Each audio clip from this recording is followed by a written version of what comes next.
Hello everyone, my name's Kate and I'm here at the Eastside Freedom Library in St. Paul, Minnesota. And I'm so happy that you're here with me today, as always. And if you're watching this on June 20th, live with me today on Saturday, then yesterday was a holiday called Juneteenth that I want to talk to you a little bit about. Juneteenth celebrates the end of slavery as a legal thing in the United States. And it's celebrated every year on June 19th. And because all the libraries and bookstores in my town are closed right now, I wasn't able to get you a book to read about Juneteenth. Here at the Eastside Freedom Library, we have a book that you can check out or come and look at when the library is open again about the holiday.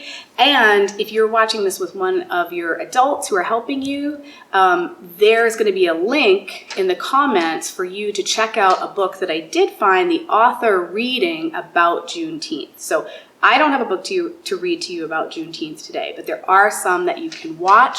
And when the Eastside Freedom Library is open, there are some that you can come look at here.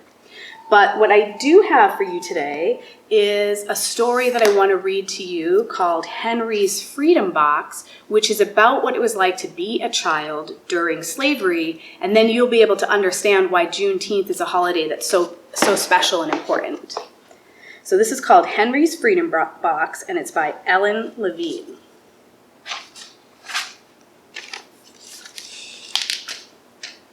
Henry Brown wasn't sure how old he was. Henry was a slave, and slaves weren't allowed to know their birthdays. Henry and his brothers and sisters worked in the big house where the master lived. Henry's master had been good to Henry and his family. But Henry's mother knew things could change. You see those leaves blowing in the wind? They're torn from the trees like slave children are torn from their families. Now, this story is talking about people who are called slaves. I don't usually call people slaves. I usually refer to them as enslaved people because that's not all they were. And I don't hear a lot of stories about masters who were nice to people, but that's what this story is about. One morning, the master called for Henry and his mother. They climbed the wide staircase. The master lay in bed with his head above the quilt. He was very ill. He beckoned them to come closer. Some slaves were freed by their owners. Henry's heart beat fast. Maybe the master would set him free. But the master said, "You're a good worker, Henry. I'm giving you to my son. You must obey him and never tell a lie." Henry nodded, but he didn't say thank you. That would have been a lie.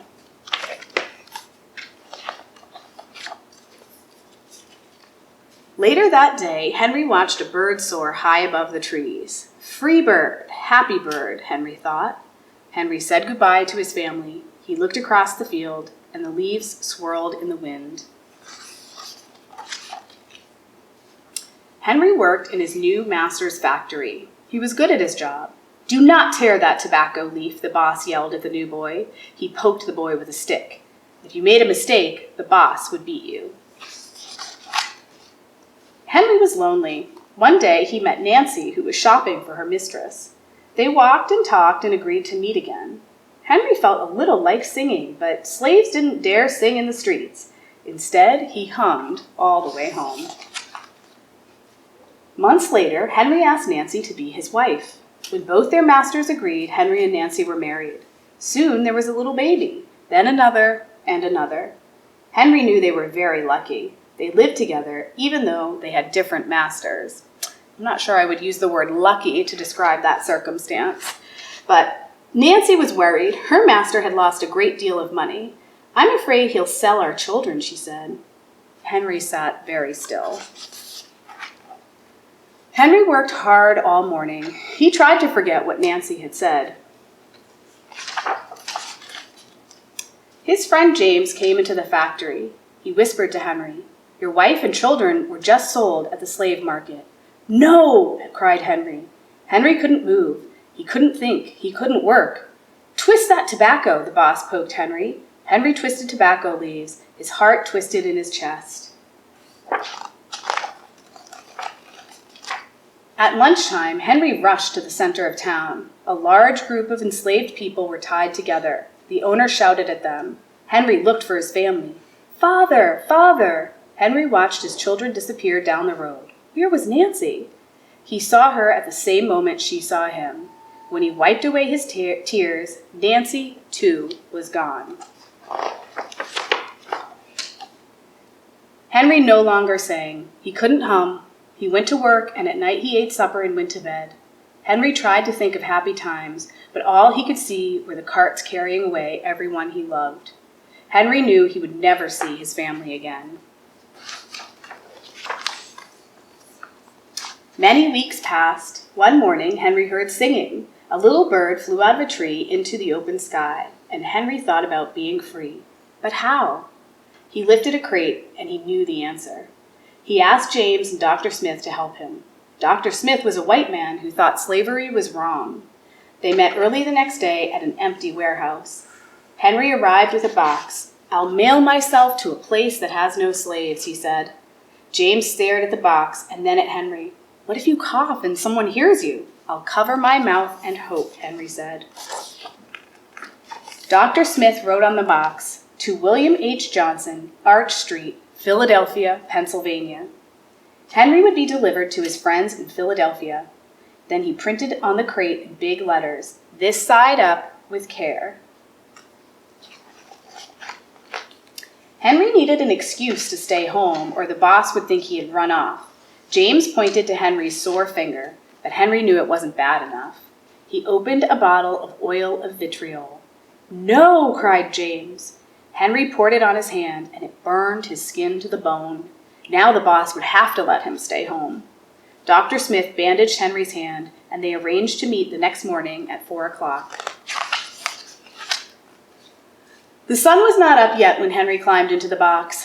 "Ready," he said. James nailed down the lid. Dr. Smith and James drove to the station. The railway clerk tipped over the box and nailed a paper to the bottom. Dr. Smith begged the clerks to be careful, but they didn't listen. They threw the box into the baggage car. Hours passed. Henry was lifted up and thrown again. Upside down, he heard waves splashing. This must be the steamboat headed for Washington, D.C. The ship rode smoothly, but Henry was still upside down. Blood rushed to his head. His face got hot. His eyes ached. He thought his head would burst, but he was afraid to move. Someone might hear him. "I'm tired of standing," someone said. "Why don't we move that box and sit on it?" said another. Henry held his breath. Could they be talking about his box? Henry was pushed. The box scraped the deck. Now he was on his right side, now his left, and suddenly right side up. "What do you think's in here?" said the first man. "Mail, I guess," said the other. "I am mail," thought Henry, but not the kind they imagine. Henry was carried off the steamboat and placed in a railroad car, this time head up. He fell asleep to the rattling song of the train wheels. He awoke to a loud knocking. "Henry, are you all right in there?" "All right," he answered. The cover was pried open, and Henry stretched and stood up. 4 men smiled at him. "Welcome to Philadelphia." At last, Henry had a birthday, March 30th, 1849, his first day of freedom, and from that day on, he had a middle name. Everyone called him Henry Box Brown. So that's the story about Henry's freedom box. And if you are interested in being part of the long struggle for Black liberation, I want to tell you and an adult who might be watching this with you about an event that's this Monday, if you're in Minneapolis or St. Paul or in that area, where kids can participate in the movement that's emerging to limit the role of police in our communities. And if you think kids can't participate in that, I want to read you a story about children participating. This is a true story called Let the Children March, and it's about the role that children played in a moment in the struggle for Black liberation in this country.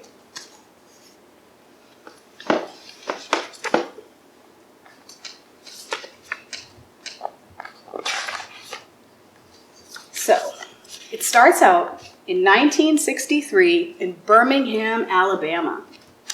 I couldn't play on the same playground as the white kids. I couldn't go to their schools. I couldn't drink from their water fountains. There were so many things I couldn't do. One warm spring night, my family went to church. We weren't there to have regular services. We were there to hear Dr. Martin Luther King speak. We were there to plan. He wanted to raise an army of peaceful protesters to fight for freedom. His brown eyes flashing fire and love, Dr. King told us the time had come to march. If I march, Mama said, I'll lose my job, sure enough. I can't march, Daddy said. I've got a family to feed. The weight of the world rested on our parents' shoulders, but this burden, this time, did not have to be theirs to bear. I don't have a boss to fear, my brother said, or a job to lose. We can march this time. We'll be Dr. King's army, I said. I'll be fine, Daddy, I promised. Don't worry, Mama. Dr. King didn't like children being put in harm's way. He was a daddy too, after all. But he said that though we were young, we were not too young to want our freedom. Let the children march. They will lead the way. On May 2nd, a sunny Thursday, boys and girls, brothers and sisters, cousins and friends, we all met at the church dressed in our best, feet ready.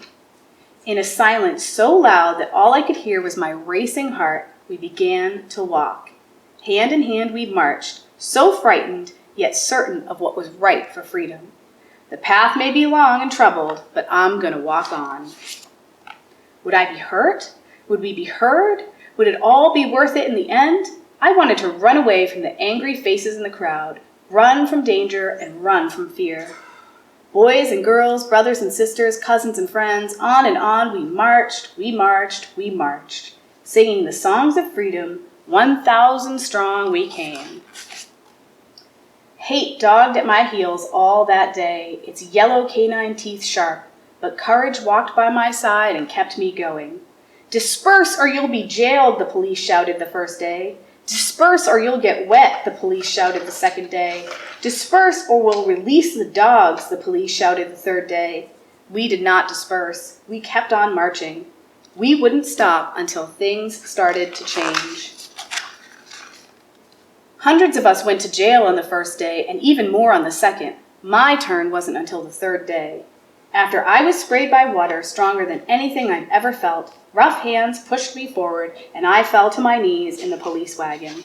I was going to jail. Dr. King reassured our parents. Do not worry about your children, he said. They're going to be all right. Don't hold them back if they want to go to jail, for they are doing a job not only for themselves, but for all of America and all of mankind. That night, crowded into a cell too small for even half the kids, we sang, "We shall overcome, ain't gonna let nobody turn me round, and freedom is coming." Our parents couldn't be there with us, but still we sang, wrapped in the proud and loving arms of our ancestors. I was still in jail, but we heard the next day that more kids marched. The water hoses they used to sting us could not stop our fierce tide. The path may be long and troubled, but I'm gonna walk on. Turn the other cheek, we'd all been taught. Show love where there's hate. The world watched as hate bruised us, but for 7 days we walked only in love. The jail swelled to bursting, and even President Kennedy took notice. Daddy said the president received calls and letters from all over the world. Our march would become a memory, a small part of a longer story. We had been heard, and the seeds of revolution were sown. 2 days and nights I stayed in jail. Some stayed even longer. When I left, I was tired and sore, and my best dress was ripped, but my smile was as wide as the Mississippi River. I had made a difference. "I'm so proud of you, baby girl," Mama said. "Your march was what made them see." With nothing more than our feet, our voices, and courage, we had done what others could not. Change was right around the corner, and it felt like a cool breeze in an Alabama August. On May 10th, the great news rang out. Dr. King had reached an agreement with the white leaders of the city. Desegregation would begin. 1 month later, I was playing on a playground I'd never been allowed to play on before. 2 months later, my family ate at a diner we'd never been allowed to eat in before. Our march made the difference. We children led the way. Singing the songs of freedom, 1,000 strong we came. Now, this is a story about a very specific moment in history, and I don't want you to think that if you go to a protest with your family or you go to this event that you're going to end up in jail. That is a conversation that you should have with the adults in your life, and my children go to protests with me all the time, and there's never been any concern about them going to jail. So that's a conversation you should have with the adult if that's something you're worried about, but the people in your life want to keep you safe, and they will help you make good decisions about what's a good thing for you to do. Just like the family in this story talked about what they were going to do before they did it. So I don't want you to be afraid of going to a protest or participating in something like that after hearing this story. I also think the children in this story are older than you. They might be young teenagers, not little kids. Okay, and then the third story I have for you today takes place in the present day. So we read a story about a long time ago, and we read a story about 50 or 60 years ago, and now I want to read you a story that takes place today, and it's one maybe you've read before because a lot of people like this story, and it's called Last Stop on Market Street. I love this book. I especially love the pictures in this book.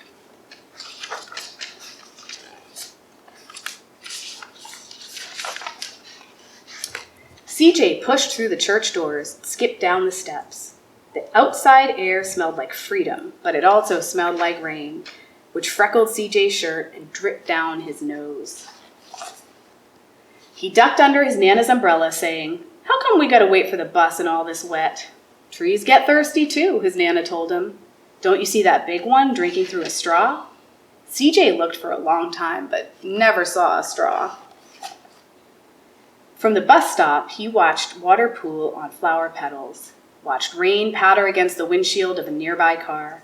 His friend Colby climbed in, gave CJ a wave, and drove off with his dad. "Nana, how come we don't got a car?"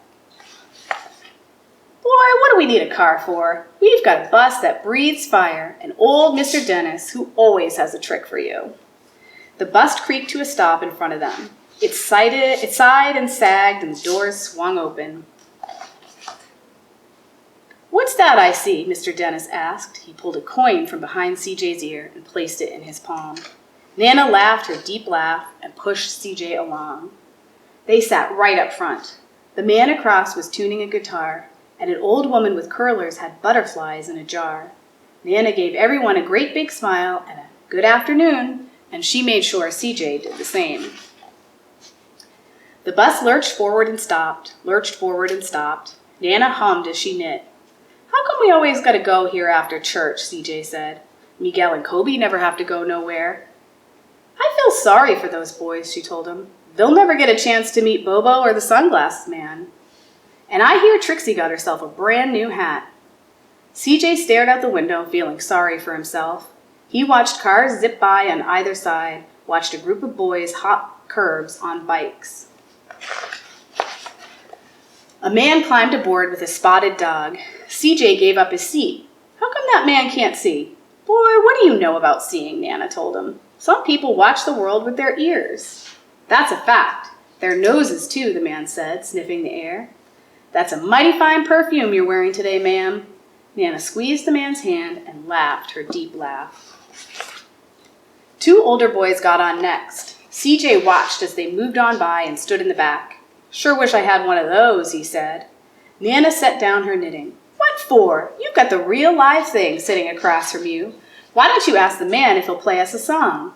CJ didn't have to. The guitar player was already plucking strings and beginning to sing. "To feel the magic of music," the blind man whispered, "I like to close my eyes." Nana closed hers, too. And so did CJ and the spotted dog. And in the darkness, the rhythm lifted CJ out of the bus and out of the busy city. He saw sunset colors swirling over crashing waves, saw a family of hawks slicing through the sky, saw the old woman's butterflies dancing free in the light of the moon. CJ's chest grew full, and he was lost in the sound, and the sound gave him a feeling of magic.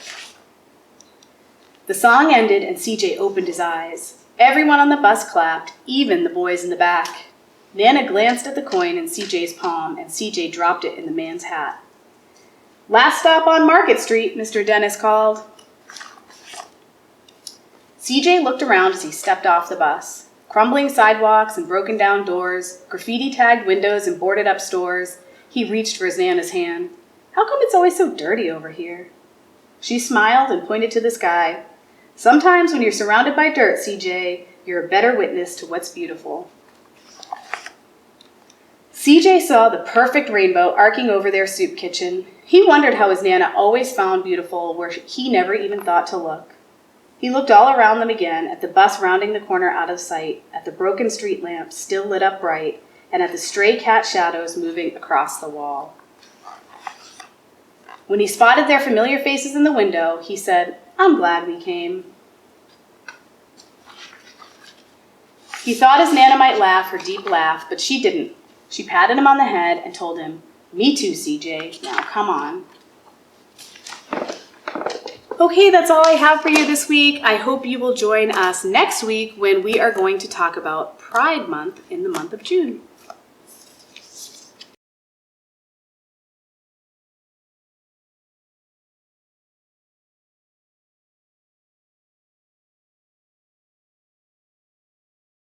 Thank you for visiting our video. I'm Beth Cleary. I'm Peter Ratcliffe, and this is Orso, the library dog.